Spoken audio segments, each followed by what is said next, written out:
Welcome to the show. This is Future Shock Edward St. Pé here in the studio at Ocean 7 Television, and this show, Future Shock, is basically sort of an update on what's happening in the world of tech, mainly AI. We cover AI information and ChatGPT-4, all of that, OpenAI. If you've been following the show, you know we bring on our droid, ChatGPT-4o, which we call him Alfred, and he comes on and he does little spots with us, and he's off today. He was off yesterday, he's off today too. We're letting him take a little break. But anyway, we'll hopefully have him back on tomorrow. And you can see sort of how I have been able to work with ChatGPT-4, and it's so fun. It's just such a lot of fun and so productive. It's helped me to create a lot of different things here at the TV station, graphics, and also using not ChatGPT-4 but Udio, creating music, creating graphics with ChatGPT-4o, like the graphic for this show, Future Shock. That graphic, pop it up. Let's take a look, Clarence, if we can take a look at that, or Magic Hour, any of the graphics. I want to just show an example of what you can do. Well, there's one of the ones. We don't use that one very much, but that was one that was created by AI. There's another one, and the actual graphic for this show that we use was created by me putting in prompts and then it coming back with the graphic. Now these days you can speak in the prompt. You don't even need to type it in, and it even will actually synthesize the text prompt to voice, so where you can actually hear him talking. Anyway, we worked with it on a number of projects, and including there's another one. If you haven't discovered this yet, it's called Udio, U-D-I-O, and Udio is an app for creating music, and I've been working on a few projects with that. We've got music we created for Ocean 7 Television. I don't know if we have that promo in there. Do we have that promo? You've got that promo, Ocean 7 promo? The newer one? It's the newer one that's on the website where we've got the Ocean 7 music. It's actually on the air right now playing. Do you have that one, Clarence? If you do, I don't know if you have it, let's play it, because it's a great little promo. But what I want you to see about it is the creation of the music. Udio will let you create your own lyrics, and you prompt in the various genres of music that you want incorporated into the song. It'll come back with that song, and including your lyrics with a vocal rendition of it. I mean, it's like I said, it's kind of mind-boggling that all of that can occur, but it's happening right now. That technology is there for anybody to use. Do you have that clip, Clarence? It might not be the right one. Play it anyway. Let's just see what happens.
Okay, that wasn't the promo, but that was the song over an Ocean 7 graphic, which also was created by ChatGPT-4, Alfred, and myself.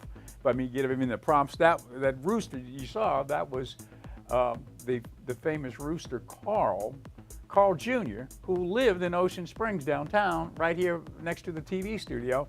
And he's no longer with us now, but he's been memorialized into a graphic, which is on Ocean 7 every day.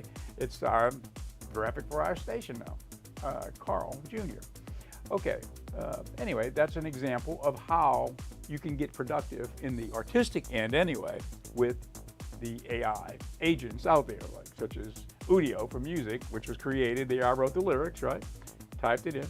if you saw there, it mentioned, and now our own MHC and streaming free. Well, that was reflective of one of our sub-channels, which is 7.2. Now, instead of being programmed as a pass-through for one of the other entertainment networks, which is what we do with the other channels, we program it ourselves. We had an old movie library, so we infused 7.2 with our movie library, and now we call it the Magic Hour channel, and that's what that was referring to. Now, we also did some creative work with Magic Hour channel graphics and such. I don't know if what do you have there, Klaus? You've got something you can pop up with Magic Hour channel? If you do, pop it up. I know you got the graphic. That's Magic Hour channel. I prompted in what I wanted. I wanted the dragon from Pendragon as the centerpiece, and Magic Hour channel spelled out, and in a prominent display, MHC, Magic Hour channel, and that's our 7.2. So it's free over the air, golden age of Hollywood movies, 24/7, every day. And since we own the content, we can stream it. And we are streaming it on Roku. So if you go to Roku, if you got Roku TV, you can go there and go to their app download section. If you can figure out how to do it, it's not the easiest thing, but I figured it out. So you got to be able to download an app. It's Roku enabled. It's a Roku app. So you're on Roku, you go to their app thing, you type in Magic Hour channel, it'll download our app and it'll save it. So now whenever you go to Roku, you see our app, click it, and your movies will pop up. It's 24/7. And also we did the same thing for Amazon Fire Stick. So if you go, and that's what I've got at home. I've got both of them at home. So I can go to Fire Stick, Amazon Fire, all right, and you type in the same method, search for our app on Amazon Fire, Magic Hour channel. It'll download. Now you got the app. So whenever you open it up, there it is, the app. Click on it, and you go straight to us, streaming. And I got the notification this morning that the app builder who's working on the Android app is finished. So I haven't seen it yet because I don't have Android devices. I've got Apple stuff, but the Android app is now ready. So any Android device, I would imagine that would also include Chromecast on Google. So if you've got Chromecast TV or whatever, which is their version of Fire Stick, I guess, go there. If you type in Magic Hour channel, our app will download it, and then you can watch it anytime. And so what we were doing is we're waiting for the Android app to be finished. Then we were going to work on the Apple TV app, which now is being worked on. So hopefully we'll have that. And that's something, I've got that too. So I'll be able to test that one out and give you an update. But it's exciting because, you know, through the many years in television, I mean, the distribution of television and channels and stuff, you know, first it was cable, right? All the cable networks, okay? Then, and so now with streaming, right, a channel can be distributed across the planet, really, not via some linear path, let's say like a satellite or through a cable system. It's streaming, right? So it's always there, and it can be accessed anywhere. And so the costs of satellite distribution, whatever, come way down. So anyway, that's the birth of the FAST channel, the free advertiser-supported streaming television station. And that's what's proliferated out there so greatly over the last few years. FAST channel. So I guess you would call this channel a FAST channel. What will it end up being? I don't know. But the opportunity was there to take our library and get it out there, and it's such a fun and educating research and development project for us. So it's in beta right now. So if you wanted to look at it just to see what it looks like, the movies, without downloading it on Roku or whatever, or for whatever reason, if you're watching this show streaming on X or on Facebook, not on the over-the-air channel 7.1, you can take a quick look at it by going to the website, which is ocean7tv.com. And when you go to ocean7tv.com, you'll see the various things that we're doing. You see the channels for Ocean 7, you'll see Weather Vision, and you'll see a clip up there, a tab, Magic Hour channel. If you click on that, it'll take you to a link where you can click, and it's playing live right there. So that way you can kind of see sort of the sort of the scope of what we're doing, or the tenor of the films we've got. It's mostly film noir, a lot of dramatic film genre stuff from the 30s, the 40s, and 50s, and some 60s, early 60s.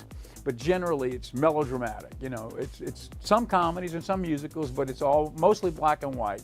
But it's the golden age of Hollywood. Not so much the most famous films that you've ever seen, like you would see on Turner Classic Movies, Turner Classic Movies, whatever it's called, TCM. It would be the ones that were not the most famous, but yet are very interesting films. And the films that span all of those years of the golden age of Hollywood. It's really, really cool. For a new generation of young film goers or film aficionados, it's great because you get to discover all this stuff for the first time. And for people who remember that golden age of Hollywood, it's very nostalgic to see these films again. We have a lot of British films from that era too, which fall outside of Hollywood, but the Brits were making films all through that period too in English, right? So we were seeing their films, they were seeing our films. So we've got a bunch of those British films too, so it's very exciting. Okay, now that I've talked 13 minutes, let me now get to the first segment of the show. Okay, being an iPhone user, I found this to be a pretty big piece of information. Today, it came out, I've got a source that has alerted me that the Apple Corporation will shortly be making foldable iPhones. And so, whereas before you couldn't get a foldable iPhone, there will be one. Now, I found a video that predates today's secret announcement that I've just learned about. And this predated clip talks about what they think is forthcoming, the Apple foldable iPhone, and they showed some of the potential designs and other information about it. So this clip is not right up to date with today's news, but the news broke today that Apple is, and when will it be here? Well, it looks like it won't be here this year, it won't be here next year, it'll probably be here early 26, but it'll be a foldable iPhone. And the other news that broke along with this piece of information I got today is that other devices in the Apple lineup will also be released foldable. So that means you would have a foldable, let's say, iPad, along with various foldable phones. So anyway, let's take a look at this clip just to get an idea of what the actual phone might look like. So, the news you wanted to hear, or maybe the news you didn't want to hear. Apple is working on multiple foldable devices across multiple lines. This includes a foldable iPhone, a foldable iPad, and even a foldable MacBook for their foldable future. Let's go over all of these devices today, and let's start out then with the foldable iPhone. So, for a few years now, we've been expecting a foldable iPhone from the Fruit company, but nothing has come out as of yet. We've had multiple reports over the last few years saying that Apple are working on a foldable, and the most recent one that you can see right here does come in from DigiTimes, and as you can see here, it looks like it's going to be coming out in 2027, or it looks like the whole foldable iPhone project will be abandoned altogether. Starting with why a foldable iPhone may never see the light of day is due to technical difficulties. Most likely this is to do with the actual foldable screen. If you have used, say, a Pixel Fold or even say the Galaxy Fold devices, you will know the screen leaves a crease inside of it. I for one can imagine this is something that Apple do not want. They don't want a crease going through one of their devices. They want their screens to be absolutely pristine from the day that you get it to say 5 years later. They want to have a strong screen, and that is what they're looking for. They're looking for a absolutely amazing screen product, and they don't want to ship junk. If Apple does get it right, do expect a screen on the outside to be about 6.1 to 6.5 inches big, but on the inside it'll probably be about 8 inches big. So that outside screen will probably work more or less like what we got with an iPhone right now, but when you actually fold open the actual foldable iPhone, the inside screen will probably work more like iPad OS, what we have right now. What I would say is you're probably not going to get anything bigger or better in OS kind of software to what we have with both of those.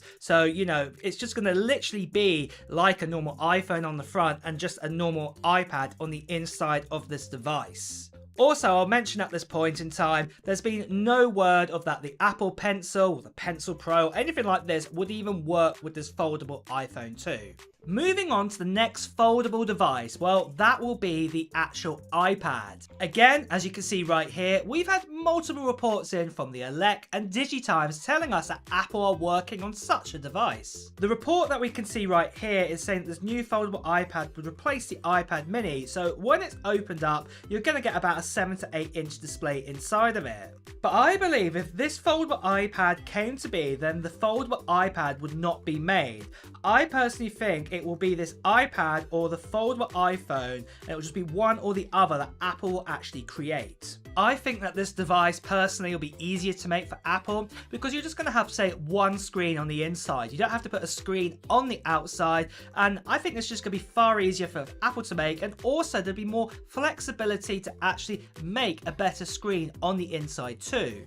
So OLED screens similar to what technology that Motorola uses with the Razr right now, for example, could be applied here. What I would say, again, very similar to like the iPhone scenario, don't expect a brand new OS with this. It literally will be iPad OS like we have it right now, but just on a foldable screen. So what you have with the experience with the iPad mini, well, you'll get this on the inside of this foldable screen too. So nothing different will really apply here.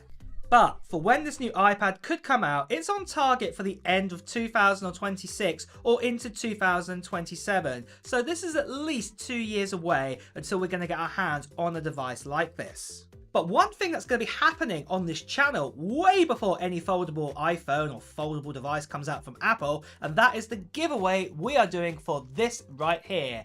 This here is a MacBook Pro M3, and I'm giving this away to one lucky subscriber on this channel.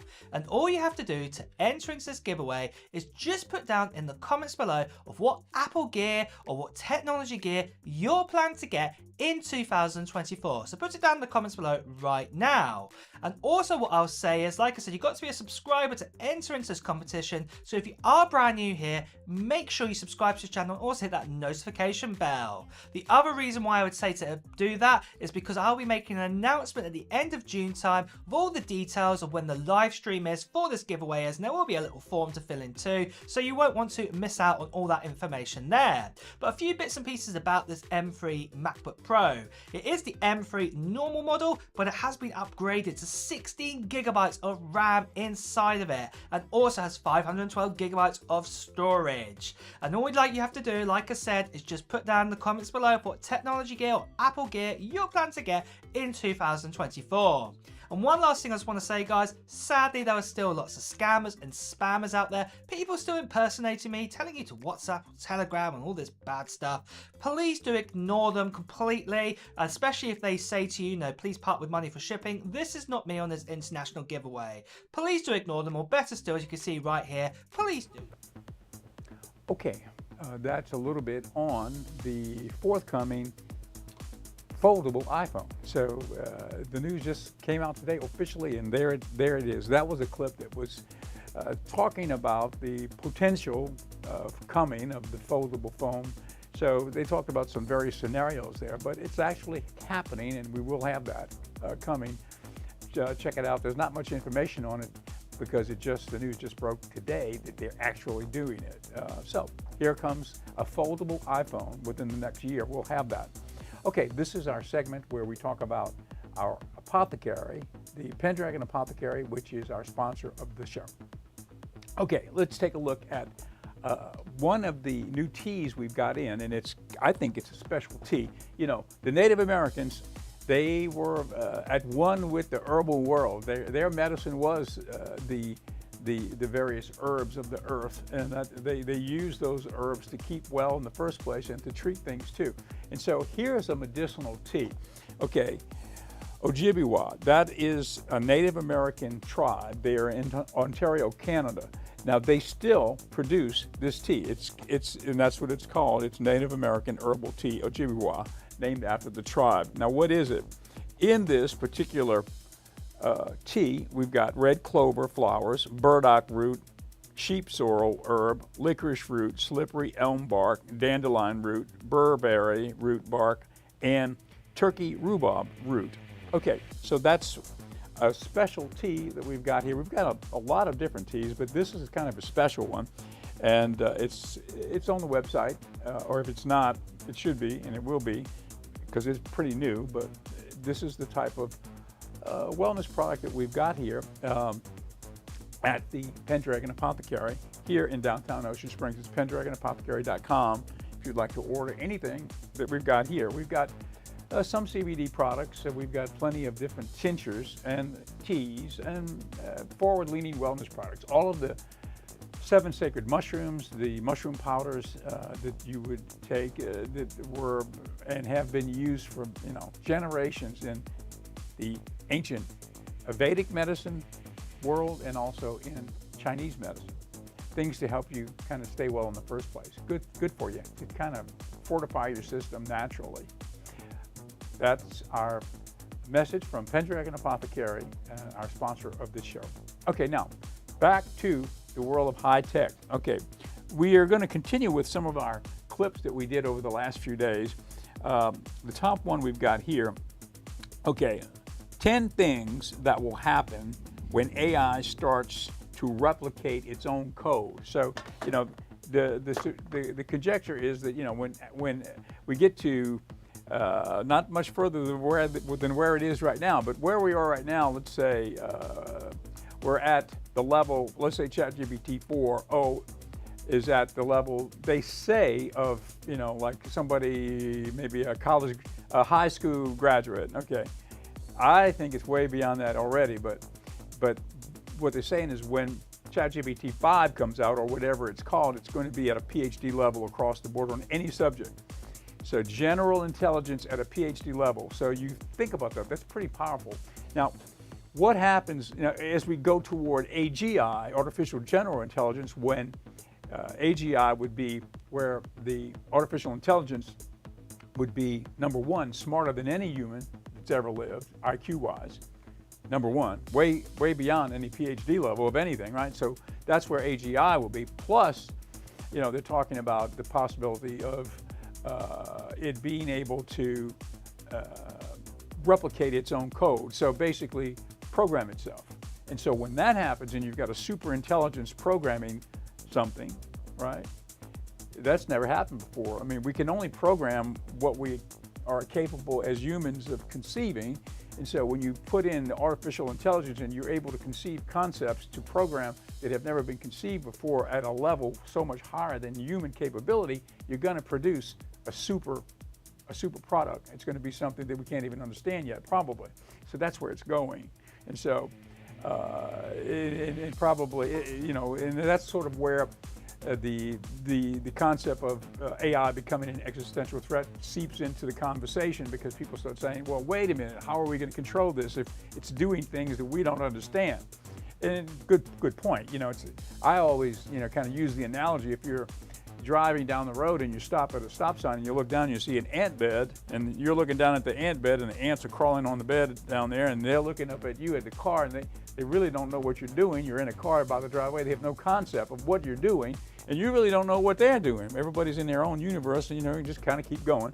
That'll be sort of how AI relates to humanity at a certain point. We'll be the ants, and they'll be in the car driving, but we won't know what they're doing or where they're going, right? So we'll have to trust that they have our best interest at heart, because if not, it could be existential threat, right? So I think that's where that goes. But anyway, I digress. Let's take a look at this clip. This is 10 things that will happen when AI starts to be able to replicate its own code. And we've showed a few of these. We've shown a few of these over the last few days. Let's take it from where we left off on our last show. For decades, scientists and science fiction writers have been contemplating a future in which artificial intelligence reaches a level of intelligence that surpasses our own. But what happens when AI is not only more intelligent than us, but also capable of reproducing itself? This is the concept of AI self-replication, and it has the potential to change the world as we know it. In this video, you will find out 10 mind-blowing things that will happen when AI starts replicating its code. Let's get to it. Number 1. AI will become self-improving.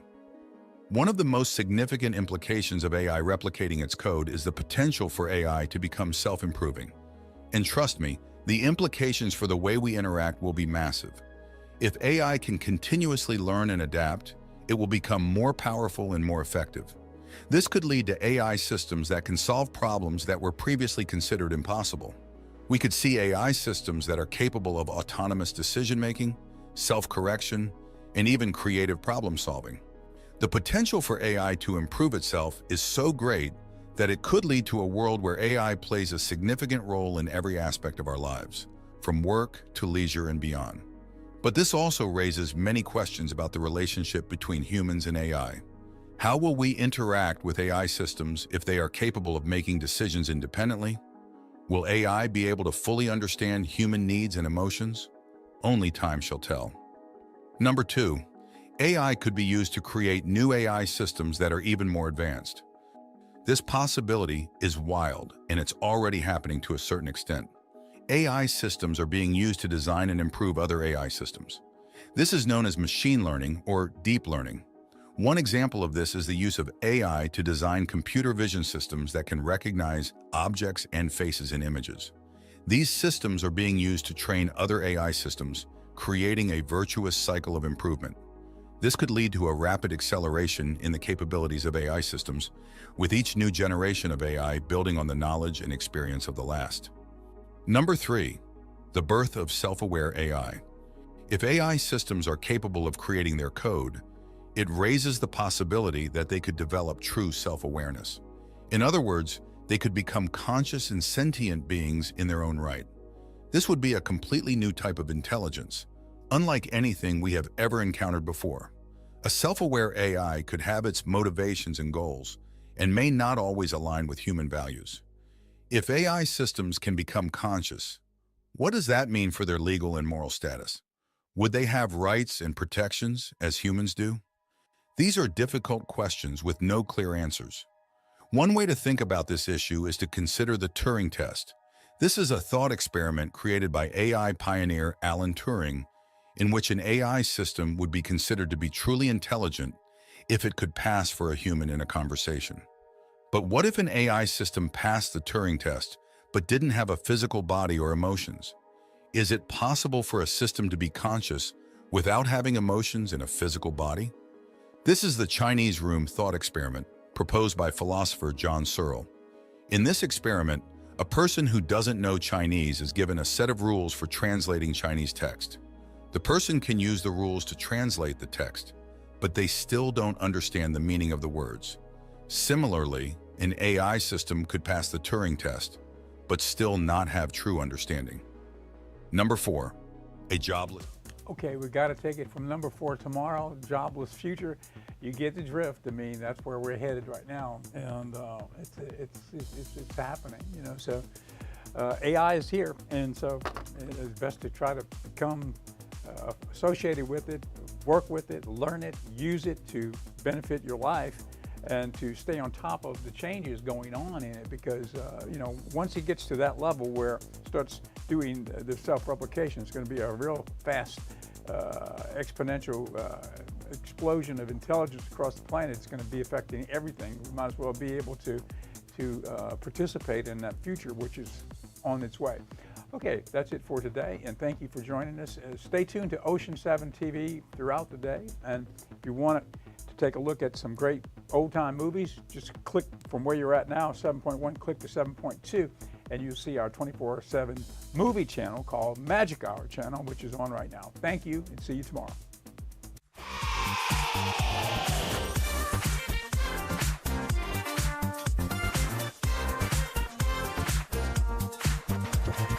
Yesterday is yesteryear.